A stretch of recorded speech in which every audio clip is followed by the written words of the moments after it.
Good morning, everybody. I'm just going to give it a couple of minutes for people to filter through, and then we'll get started.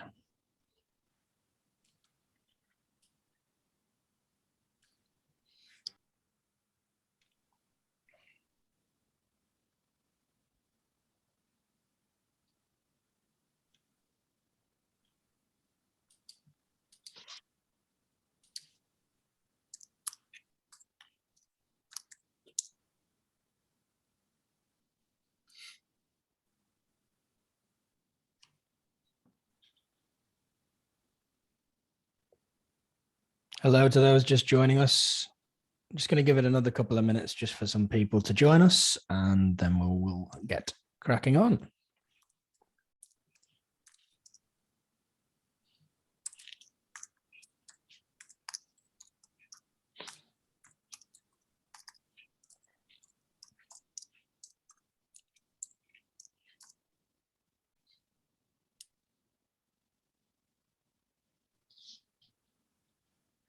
All right, we'll get started, and I'll let some people in as they're joining as we go along. So, hello, everybody, and thank you for joining. This is our first of our CX community events in 2022. So very excited to welcome you all back, some familiar faces. So thank you very much for joining us, and thanks for giving up your time on a Monday morning. Those in the UAE, that's your new working week for some of you or all of you. Today we're going to be talking about who should own CX in the organization. We'll be getting onto that in just a few minutes. I'm Richard Kennedy. I'm the Chief Operating Officer of Architect Global, and we run the Customer Centricity World Series, which is a recognition program for those who are doing CX around the world. Entries are closing this Friday, so if you are an organization looking to get recognition, or you know somebody who should be getting recognition for the excellent work that they're doing in customer experience, they have until Friday to register, and they can enter up to 3 categories for free. But don't worry, they have plenty of time to fill in the entry forms after that. So it's not a big rush for Friday for them to get the entry done. They just need to register by Friday. So the agenda today, I'm going to do a quick welcome. Then I'm going to introduce you to our fantastic panel of Hussein, Craig, and Adel.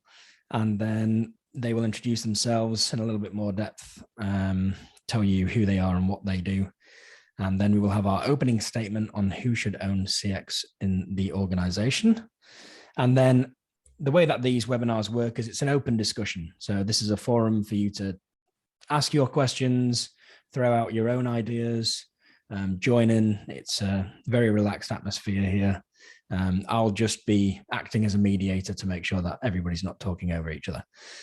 So if you want to speak, either pop your name in the chat or just shout out or put your hand up, whichever way, we'll figure it out from there.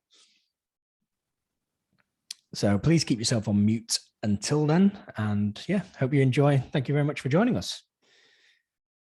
So shall we start with you, Hussein, to introduce yourself?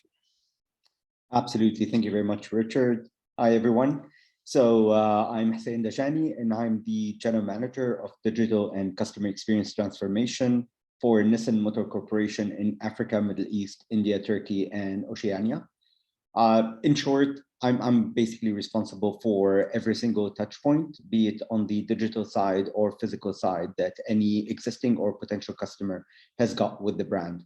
And that entitles so many deliverables, which I'm sure we will talk on about during this session or upcoming ones. Thank you. Welcome, Hussein. Thanks for giving up your time. Adel, do you want to go next? Yeah, sure. Thank you, Richard. Hello, everybody. My name is Adel. I am the head of marketing and promotion and brand at Saudi Exports. It's a government entity responsible for promoting non-oil exports of Saudi Arabia. We recently launched a marketing program called Saudi Made, which basically brands everything that is made in Saudi with one logo to unify the experience, basically. So I'm responsible for the experience of thousands of products of thousands of different companies under the umbrella of Saudi Made. Welcome, Adel. Thank you. And one of our regulars, and man that needs no introduction, but you may as well introduce yourself, Craig. Thank you, Richard. Craig Lee. I look after customer experience transformation for companies that are wanting to go through change. And my main focus is to help leaders join the dots between their business, their employees, and their customers to create sustainable business that's also profitable. So I love this topic because I think it sits right at the heart of everything to do with experience. And I use experience in the broadest sense, not just CX. And leaders really need to step up if they want to play in that space. So thank you for inviting us and look forward to the panel. Welcome, welcome. So we'll kick off with the big question of today, which is who should own CX in the organization? And who would like to go first with their opening statement on this? Shall I? Yeah, well, Hussein, you came up with the idea, so it's only fair to let you have first stab at it. So I'll tell you, the answer is based on my experience. And throughout the last 5 years working in the customer experience space, I took notice of let me start with pre-2020. And I will tell you that pushing the customer experience agenda hasn't been an easy process at all. Because when you work in customer experience, you work cross-functionally. So you have to work with every single department over there. You can put the strategy, but in order to steer the ship, you will need the participation of everybody inside the organization in order to be able to navigate. What I can tell you that's what really helped speed up customer experience projects or the customer centricity at Nissan was COVID. And it was when the chairman, when the regional vice president got involved. This is when really things started really moving at a very fast pace. And this is where it gave me a very strong, if you want, alibi to go to senior management and tell them, unless customer experience is owned by your office, it's gonna take us so much time to be able to steer the ship and to move it to where we want it to. So if I am to summarize all of that, I truly believe that customer experience, for it to grow, for it to materialize, it needs to be driven by the CEO's office or the senior management's office. Without their involvement in it, it will happen, but it will take you triple or quadruple the amount of time that it would take when they are involved in it. Let's be completely honest. Multinational companies, they are still hierarchical. They very much are driven top down versus startups, which is very much, you know, the whole team together. So unless the top of the mountain is driving the agenda, it's very hard for things to navigate, for things to move, and for things to be given the priority and importance to them. This is in my humble opinion. Thanks, Hussein. Adel, would you like to go next? Yeah, sure. So I've been in organizations or worked with organizations that have operationally CX department under marketing, which is pretty common.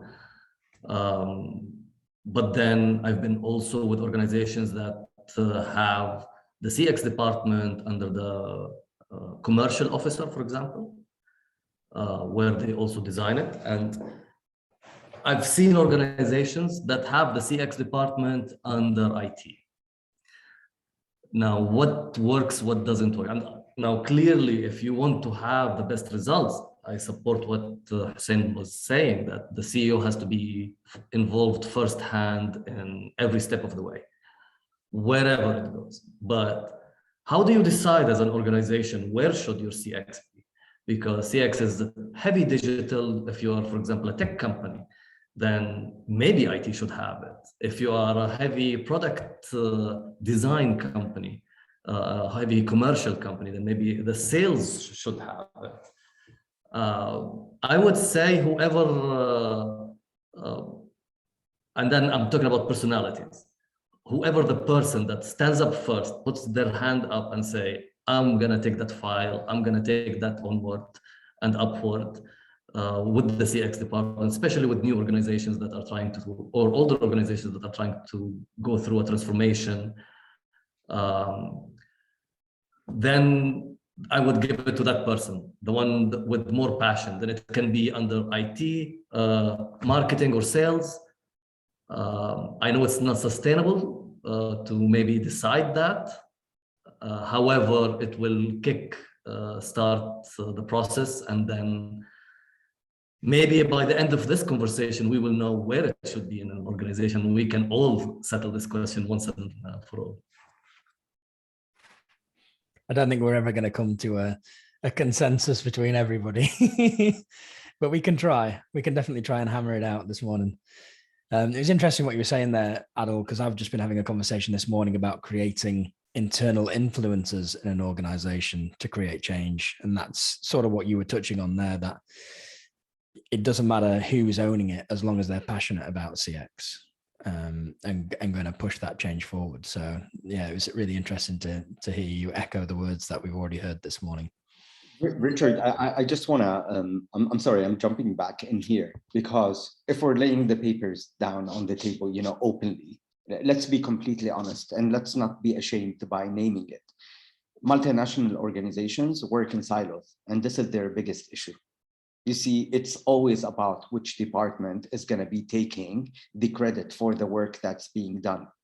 So if we go and put customer experience in one department versus the other, there's always going to be that rivalry or that opposition or that defensiveness as to don't step into my department, or why are you coming and doing this in my department? It's my responsibility. And hence why I say it has to go all the way to the top. Because once it's governed by the top, the departments don't have a say anymore as to who's going to be able to do it or not.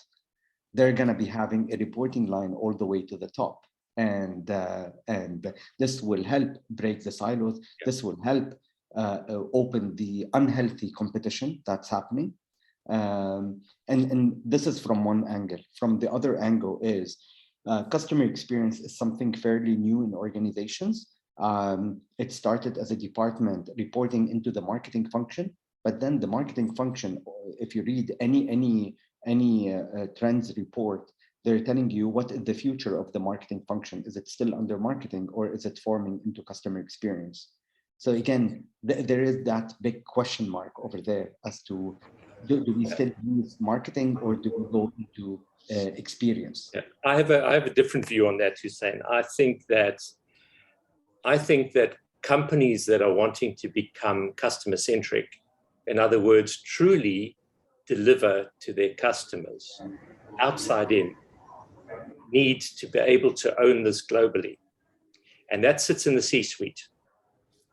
For far too long, CX, like CRM before it, and I'm old enough to remember CRM, and everything was going to help relationship manage. We still don't have good relationships with customers, and we've got the best technology in the world. So my view is that unless the mindset of the leadership sees the importance of the customer at the front end, no amount of projects or activities are going to make those organizations customer-centric. So I want to challenge that in a little bit to say that I go back to sort of a Professor Deming approach, where all companies only have two jobs. You're either serving the customer, or you're serving the people who are serving the customer. And our organizations at the moment, multinationals and small ones, are not set up to serve each other. There's no servant leadership, mentorship in a company to say, this is what good looks like. Now, in many experiences that I've had in the C-suite, invariably, you don't even hear the word customer being spoken about in a board meeting. And yet these are the same companies who are saying we are customer centric. So I put a big BS to that analogy. And at best, they're getting customer focused because they're starting to focus on some things that are becoming embarrassing for them not to focus on, that also affect the customer. So I want to be quite controversial about this in terms of saying that unless the C-suite understands the impact of the customer on its own business, all we're going to see is either new technologies that are supposed to do CX or new products that do CX, and we turn CX into another task that has to be done. So I think for me, CX should never be a function. CX is a competence that you're trying to build across your business, whether it's in IT, whether it's in finance, whether it's in marketing. So I certainly am not a proponent of marketing-owned CX, because marketing today is strongly digitized and predominantly focused on acquisition. And because of that, we see nothing happening in the business to retain customers. And CX premises itself on building stronger relationships with customers and helping customers stay longer by focusing on their true needs. So I could go on for a long time on that, but that's my sort of starting point, is to say CX is owned by the C-suite. And if nobody in the C-suite is bold enough to own CX, it shouldn't be called CX. Call it a new IT program or a new marketing program, but don't call it CX. Thanks, Rich. I completely agree with you. You couldn't have said it better, Craig. But I will challenge on one point, in the sense of, and I'm talking this based on my experience over the last 5 years. I don't think we would have reached where we are today with the C-suite at Nissan if CX didn't start actually in a department. You see, they call me the scapegoat in the organization, because there has to be somebody who goes through the pain in order for education to really happen, and for suddenly, you know, the flag of customer experience starts being raised inside the organization. Yeah, no, I fully agree with you on that one, because the question that we're trying to answer is who should own CX in the company, and I'm saying the C-suite should own CX in the company. Where does CX start?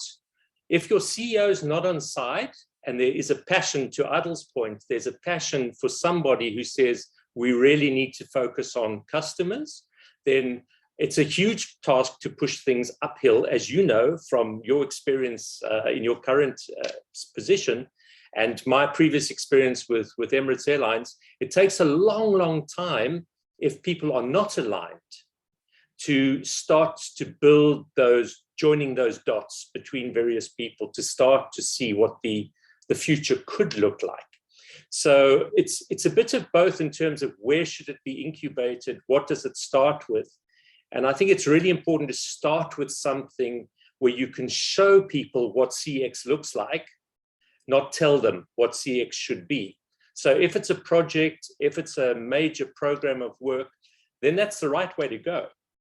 But you need to know that it's truly sponsored from the top, because I've seen so often, again, in the C-suite, and let's face it, it's a very lonely spot. It's a very lonely place for leaders to lead a discipline that they have very little experience in, because they want to make sure they're supporting it, but not necessarily having to put their hand up to own it.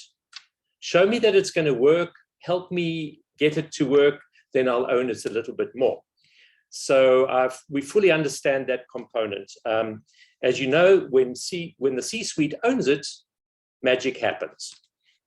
I see Motaz has had his hand up, so I don't know if you have a question there. Yeah, thank you so much, Craig. I always get passionate when I, find amazing leaders talking about CX. So a little bit of introduction. My name is Motaz, born and raised in the UAE. Extremely passionate about customer experience and helping companies, and that perception about what companies think customer experience is and what is it actually, right? So in the past 20 years, so I've started from bottom, just worked with many organizations, worked with HSBC, Amazon, cryptocurrency, Rain. I worked in many organizations. What's common between them, they have a misperception about what customer experience is. To them, and this is a problem in the region, right? So to them, customer experience is customer support, but with a new word or a new title, right? And that's the huge, misunderstanding that organizations, and you do not get that engagement of people for them to understand what customer experience is. So the question in who to own CX, well, it all depends on that passion that's going to work, right? Yes, it does fit in. It has to come in from top bottom, cannot come in from bottom up, right? Because you need to have everyone in the company aligned with that strategy. But before that, they need to understand what CX is, right?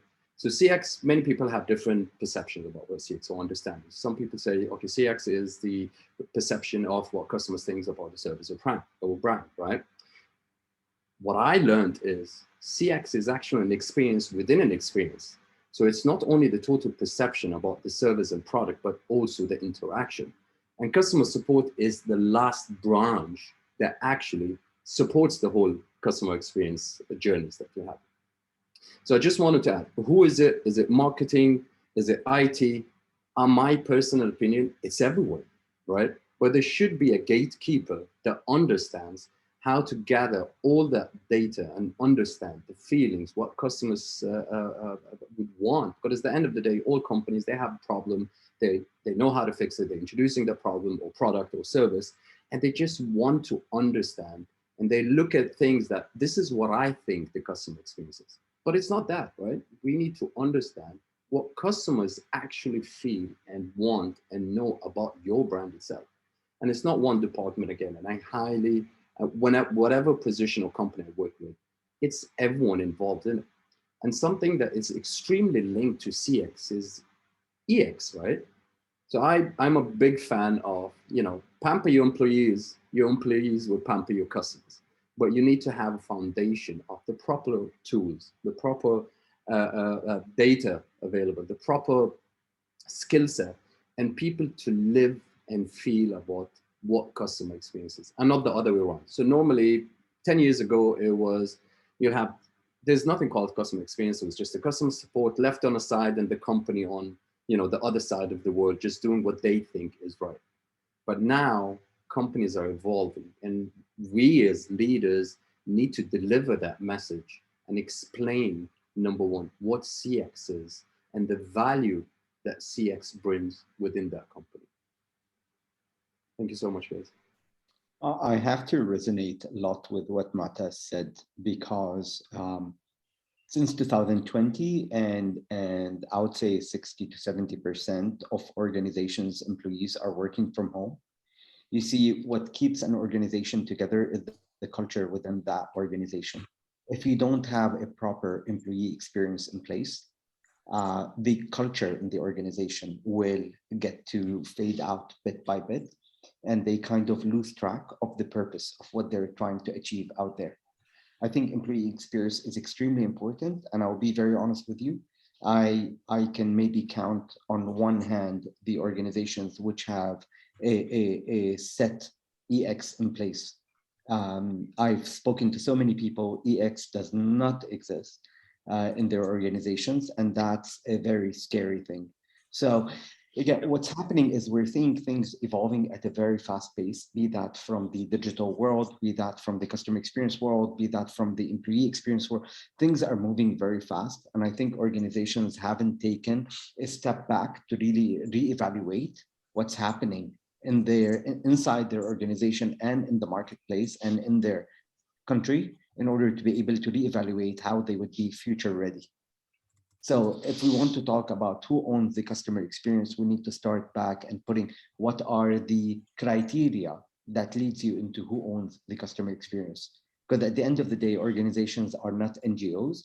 At the end of the day, organizations have got metrics to meet in order to meet shareholders' value of investing in the company. So again, what metrics does customer experience lead to? How do we measure customer centricity? And so on and so forth. So it's easy to put it on a paper. It's easy to discuss it in a forum, but it's a much bigger task than that. So Hussein, I agree with you on the measures, because I think that the CEO's KPI, remember I said at the start, I'm not talking about customer experience, because organizations are an ecosystem of things happening. It's the HR side, it's the marketing side, it's the IT side. Somebody has to be joining the dots. Somebody has to be interpreting and helping people collaborate. It won't happen naturally because finance has given us all cost centers, and cost centers create war. They don't create participation and collaboration. So, and this is particularly interesting in CX, and I was very fortunate to have a very good leader at one stage who said, here's your budget, use this to supplement other people's budgets. So whenever one part of the business and IT said, oh, we don't have a budget to do something, I said, what do you have? Oh, we've got this, okay, I'll make up the rest. And suddenly you got a collaborative mindset instead of people just stopping that.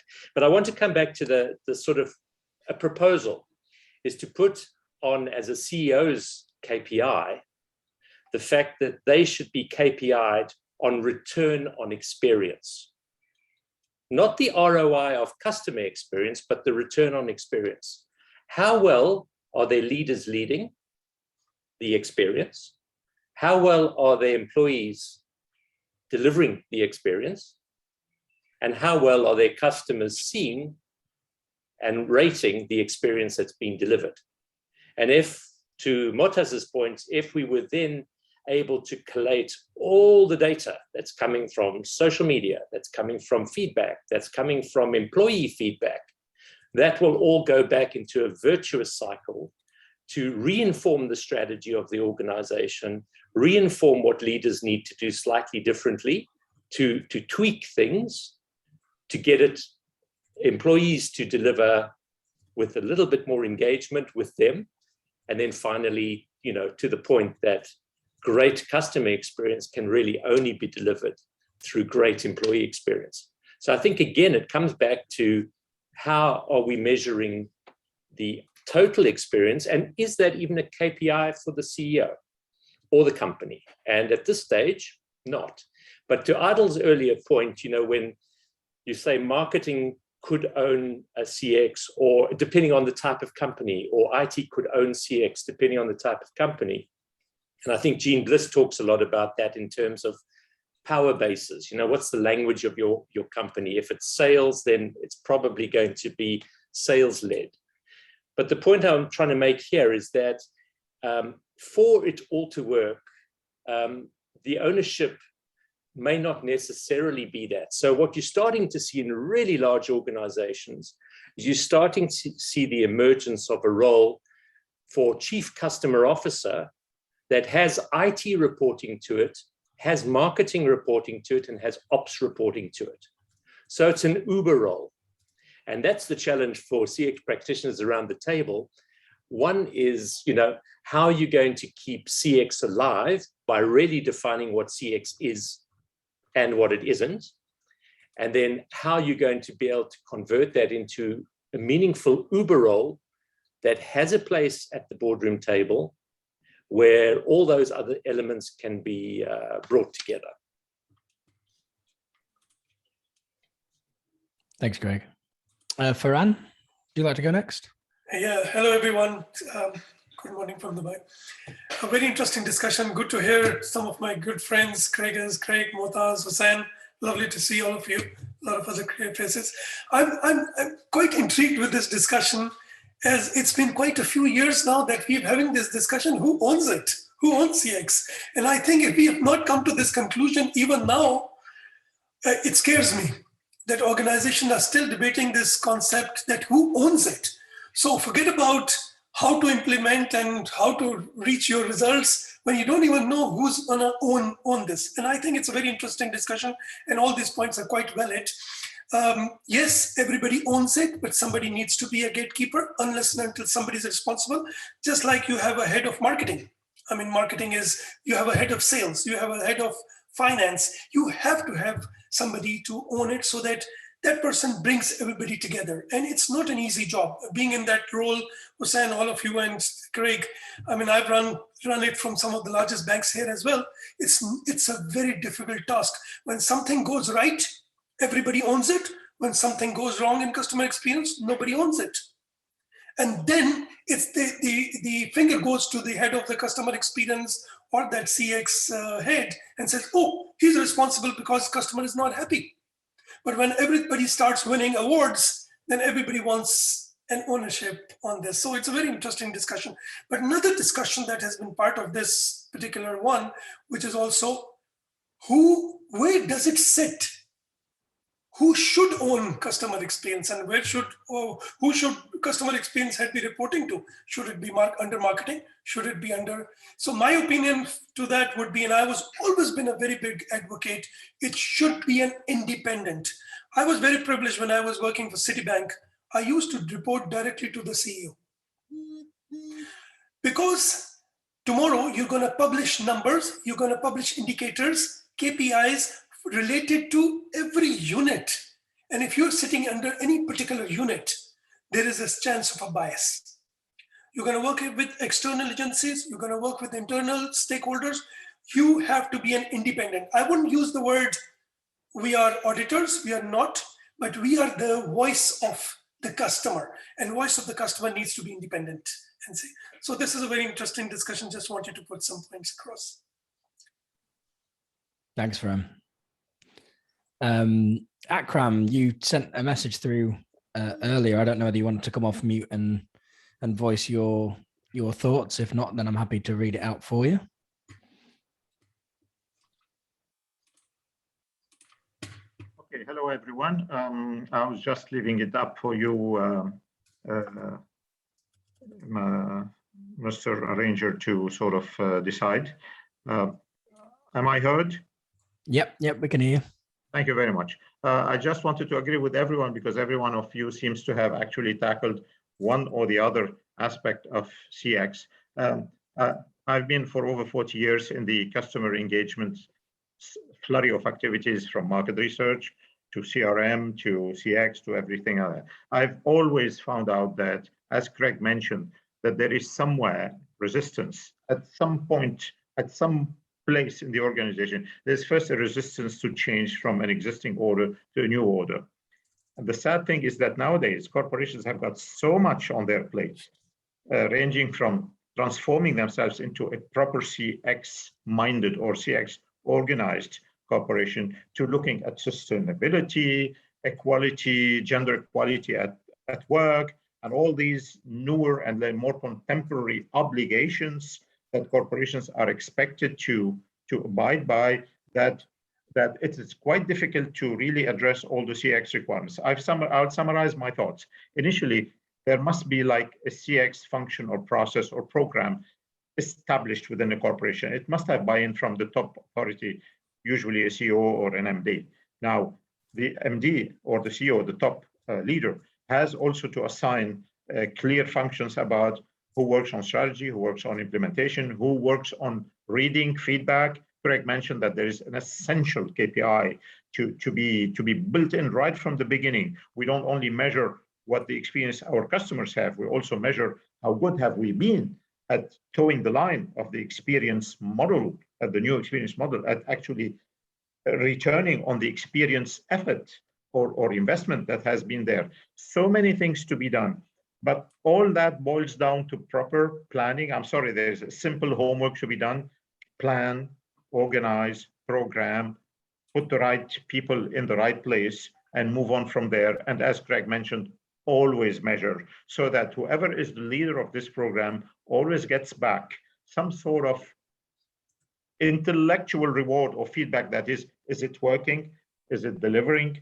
Is it this? Is it that? And so on and so forth. Without that, without this kind of tangible, and I must insist on the word tangible, it is quite difficult to get change adopted in a corporation if we do not convert the intangible into tangibles. And I must confess, this has been the hardest goal of a person like myself, who has been always holding hands corporations in order for them to move from current state to future state. Thank you. Thanks, Akram. Richard, I would like to propose a little experiment, maybe on all the attendees. Maybe we can all join and try to figure out some numbers and statistics out of this. So I'm guessing that everyone here is interested in CX, but are you a CX department employee, and do you report to a marketing department or to an IT department or to an operation department? If you could just mention quickly, what department do you report to currently? That will give us an idea about who is our audience right now. And another question would be afterwards, where do you think the CX should be? And that will give us an idea that if everyone is marketing, but all of them think it should be in marketing, then maybe that should be the answer. There should be a functional department under marketing or with marketing that does that. So I'm curious to see the answers. So if everybody can just fire that into the chat quickly, we've already had quite a few.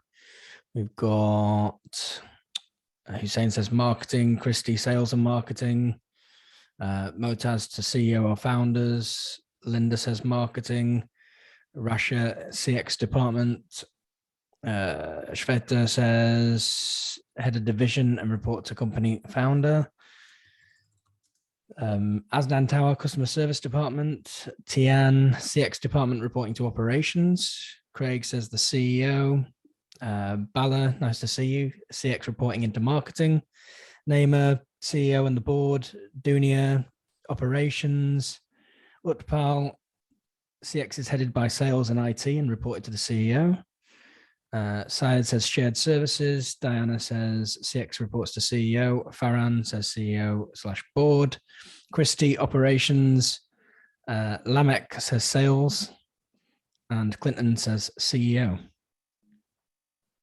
So that's quite a mix of marketing, CEO and board level, and then a few operations thrown in there as well.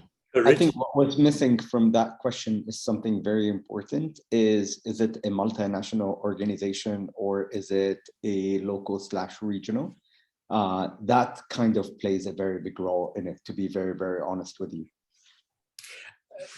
Yeah, I think you're right there, but it's the mindset again that I come back to. It doesn't matter how big or small the organization is. It's the mindset around how important customers really are to helping you divine and design new products. Yeah, how many companies start with their customers to design a new product? Or is it spray and pray? You know, you sort of get something out there and you see how far it can spread and hopefully you're successful and all the other things line up. I just wanted to come back to this idea of just pragmatically looking at who owns it. So give you an example. You've all probably got one or two little things in your experience with clients, maybe digital, maybe otherwise, that are tiny bug fixes, but actually major problems for a client. And you as program managers of customer experiences are unable to get your IT department to fix those minor bugs, to implement and do something major for a customer because it's not sexy enough and there's not a big enough budget behind it for IT to really think this is wow. So everybody's mindsets are slightly different. You know, we talk about the migration that we've seen from call centers very rapidly to fully functioning contact centers. That's brilliant because suddenly we realize it needs to be multi-channel, it needs to handle web, it's the same skill set that sits there, but before, these used to be different parts of the business. We've been forced, as you were saying, Corona has been fantastic in the sense that it's actually forced people to collaborate more effectively to hit the client in a positive way. And then, of course, we've got this whole other debate going on about, we used to talk about channels, and we started speaking about multi-channel. Now we're talking about omni-channel. And the customer's talking about channel-less. We don't care what channel. We want to come in wherever we want to and talk whichever way we want to. And you know what? You keep telling us how great your digital experience is. You tell us how big your data lakes and your data pools are. You better know us, regardless of where we come in. So that's the channel. Who looks after it? IT? Marketing? Sales? Don't think so. Thanks, Craig. Bala, you had your hand up. I just want to jump in to see whether you wanted to voice your opinions. Yeah, Richard. Hi. Good morning, all. Can you hear me clearly? It's a little bit crackly. Yeah, I think I'm in a pretty bad sort of connection. But I just have a couple of thoughts on this, just to add to the discussion. What I feel when it comes to ownership, I just want to pick from what Craig had mentioned initially on CX being a competence and not a function, right? So how we bake CX into everything we do across the organization should be our focus. So typically what needs to happen is that CEO owns it. Obviously, it has to be driven by the C-suite. And every C-suite owner, right? So we're talking about chief technology officer, chief operations, chief of finance. All of them need to figure out how do they translate customer experience into what they do in their departments. Then ultimately the CX function, it doesn't matter where it sits. It could be in marketing, it could be reporting to operations, it could be reporting to IT for all you know, or even HR these days. The function of the CX team is being a facilitator, right? The KPIs of each of the departments and the teams have CX built into it. So there is no one sitting separately as a CX function trying to push the agenda of CX. It's in their own interest for each department to see how CX is being impacted by what they do in their departments. So what I feel is that's how this needs to flow. The CEO sets the vision, sees how CX is being translated into each of those C-suite heads, and they in turn cascade it to the departments to see how it fits into the objectives of each of the team players. And CX function, wherever it sits, coordinates and makes sure that everything goes well. So I think if I could comment on what Bala mentioned is we've been fortunate enough to build something called the Customer Experience Steering Committee. Thing is, because we understood that, yes, okay, I'm heading the customer experience department, but because we wanted to get everybody's buy-in into what we're doing, and more important, we wanted to break the silos, we created a customer experience steering committee where we went to every single department and we presented to them what exactly we're trying to do. And we asked them to nominate one person in their department who will champion customer experience in their own function. And that gentleman or lady will sit with us on the customer experience steering committee, where on a monthly basis we meet together and we discuss the overall organization's customer experience plans. And we share what we're doing each department, what are the pain points we're facing, what are the challenges we're facing, what performance have we achieved. We noticed with time that this steering committee is actually driving things much faster. And yes, true, we as a customer experience department, we are the ones who are driving it, but it's co-owned ownership from everybody, from every single department. Now, the only thing that's missing is that customer experience steering committee reporting directly to the C-suite. And I think this will be the ideal format of it. I agree with you, Hussein. There, I think so many CX activities or projects don't find the right governance around a program of work. You know, it's like VOC. For some people, VOC is a piece of technology. For other people, it's a whole program of work to get better at getting your employee experience, your customer experience all into one data source.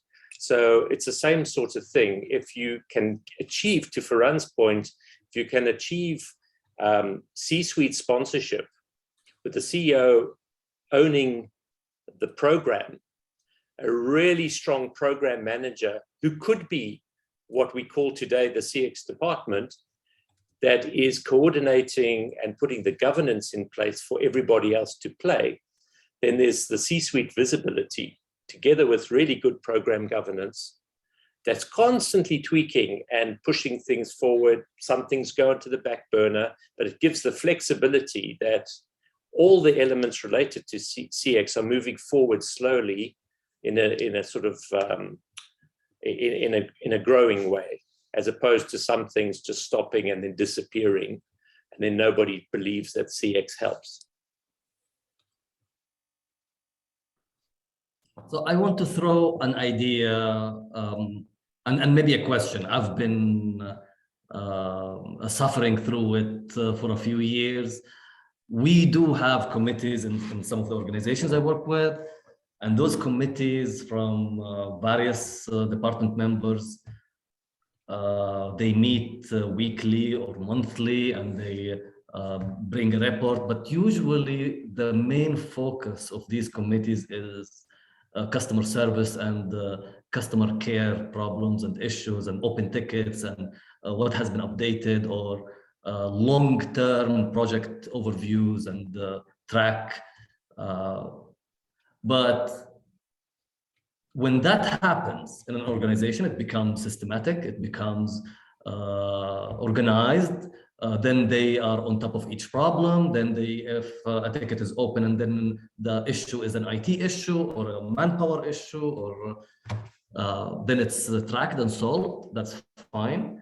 But then in one of those committees, it became so systematic, it became boring. There is no development in it. There is no, what is the next thing in CX?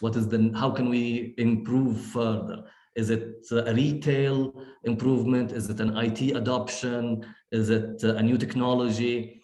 So that discussion of the next step, it becomes out of that committee. So again, we say then maybe the solution, and I don't have that, maybe the solution is create another committee.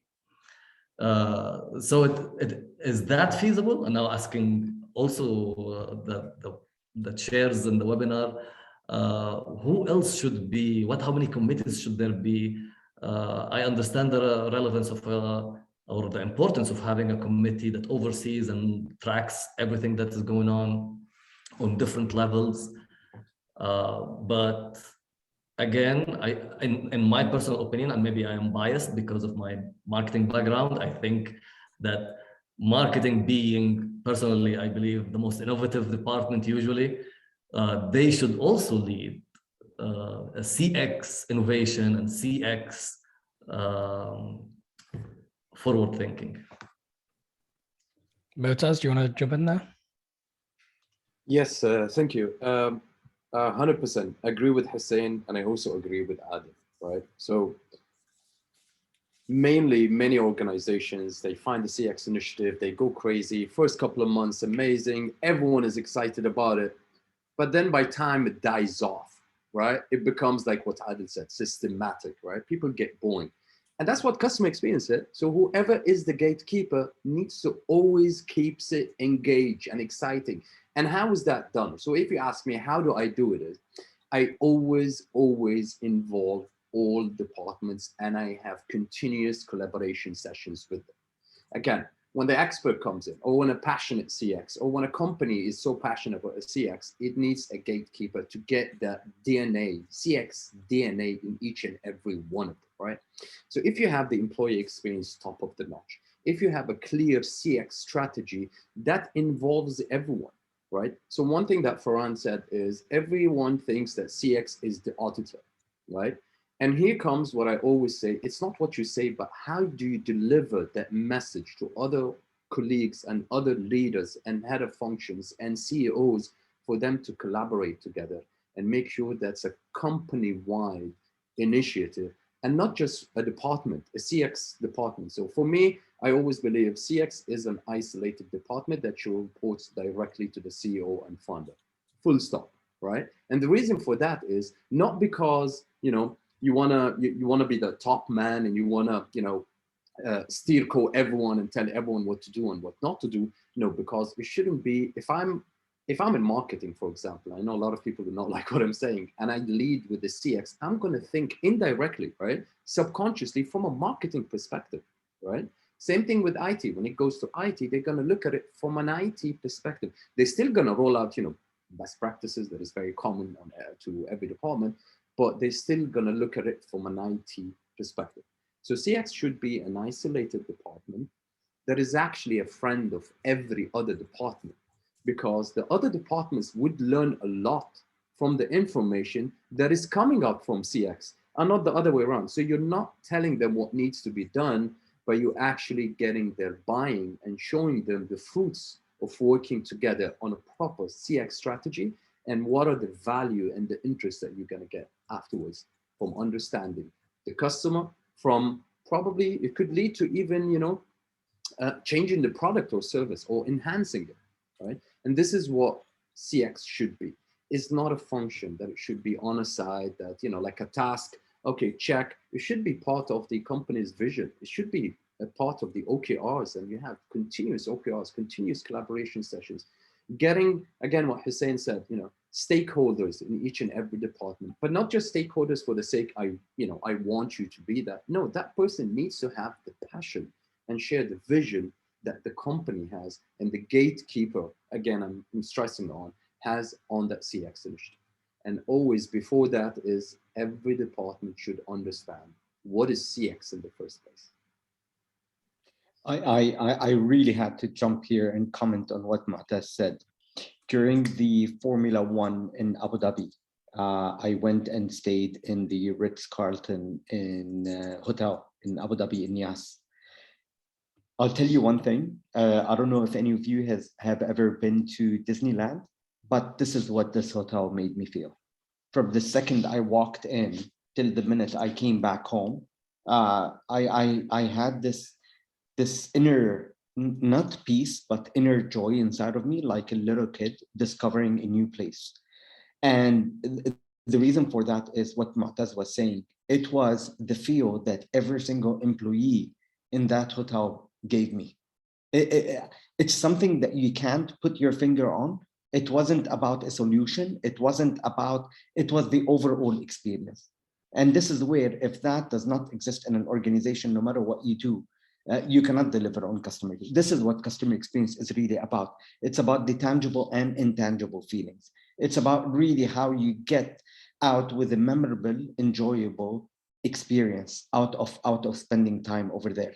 I just needed to comment on what Mu'taz was saying, because it is important.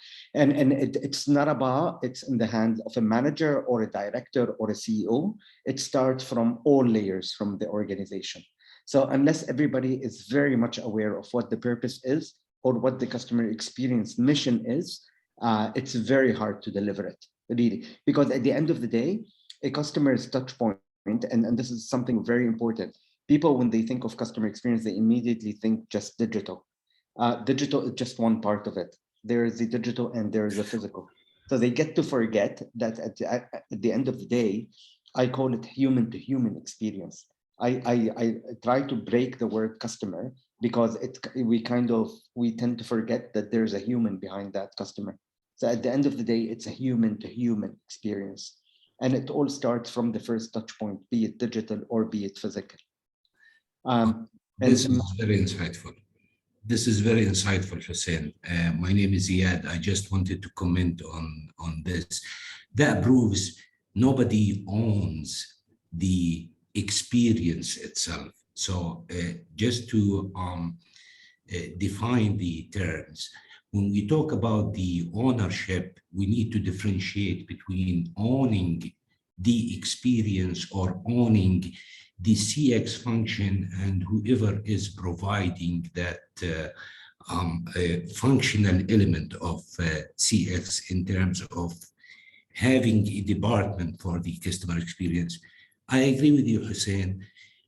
Be it a patient, be it a traveler, be it whoever, we're all humans, and emotions is a very strong element that is always associated with the customer experience.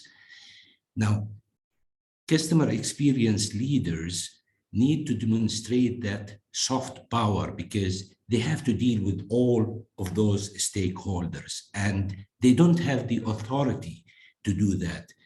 And yet they need to be convincing, and to be able to do so, they need to turn to data. Data is going to be their ammunition to go to those stakeholders and have that argument with them, convincing them in a soft way. So it's always that soft power and the hard data that the CX leader needs to be equipped with always. And therefore, customer experience data is so crucial for CX leader to be able to cross-collaborate with everybody, demonstrating that soft power. Regardless who owns the customer experience function, I mean, think of it this way. Can we say who owns HR? Nowadays, everybody knows that there is an HR department. Can we say who owns IT? There is nowadays, everybody knows that there is an IT department. Same goes for marketing. It all depends on the maturity of the organization, what we call customer obsession. The leadership, the business units, the strategy people, the operations people, if they all put the customer at the center of their universe, and if they are all mature enough so that they know that their future, their growth is going to be impacted by that customer experience, then the organization maturity in terms of the customer obsession will dictate where the customer experience function will report to. It's just a personal opinion that I wanted to share. Thank you. Thanks, Ayad. And Craig, I know that you wanted to comment on the emotions aspect of things. Yeah, I'm a great advocate of putting emotion back into business, because at the end of the day, as Hussein says, we are humans dealing with humans. So I don't know why we strip emotion out as if it's something that it's not good to have, because in the experience economy, our products and goods don't cut it anymore. It's the experience that we provide that does. And it's not just the experience, it's what we feel inside having that experience. So to Hussein's example of the Ritz-Carlton, he felt all the way through good. And I spend a lot of time with luxury, high-end luxury brands doing exactly that, moving them from being transactionally focused to being emotionally engaged. And it's super difficult when you sit with the C-suite who have got a marketing plan and a set of marketing behaviors through their values of the brand. And you say, well, how do you want people to behave to these values? Well, they're up there, they're 5 on the wall, you know? No, what do you want your guests or your clients or your customers to feel? And they're unable to articulate that. And we spend a bit of time with them. Once they've articulated that, let's say we want to create a sense of family, which one of the big luxury brands wanted to do. We work that sense of family right across the world. And it works culturally, because a sense of family in Beijing is very different to a sense of family in New York, and very, very different to a sense of family in Italy. But you get the consistency of the brand experience if people know how to create the feeling of a sense of family. And then you back that up by measuring from a client's perspective, did you have a sense of family when you went into that store or in that experience? And they say, yes, I did, because this and this and this happened. So suddenly all the emotional connection you want to have with your brand is there, but we don't use static words for that. We use emotion to bring it to life. So I think there's a lot of place for emotion in business. I don't think emotional, we know enough about customer happiness to know what emotional looks like. but how do we convey what our brand really wants to do in terms of how they want their clients or their guests to feel? And there's a lot of work to be done in that space, because if I feel good about delivering that experience, I can create feelings for other people. And that's very good for business, because care and empathy is the new commercial currency. And what a perfect quote to end this session on. Thank you very much, everybody, for joining us. We've unfortunately run out of time. Thank you very much to Adel, Hussein, and Craig for joining us. Thank you, everybody, for sharing your thoughts, jumping in on the chat. We really appreciate you giving up your time and joining us in this conversation. We will be sharing the recording with everybody, so we'll be sending that link through to the email that you used to register for this webinar. So thank you once again to everybody. Thank you, Craig, Hussein, and Adel. We hope to see you again soon, and have a fantastic week and a fantastic 2022 as well. Thank you very much. Bye-bye. Thanks, Thank Richard. you. Thanks a lot. Thank you, everyone.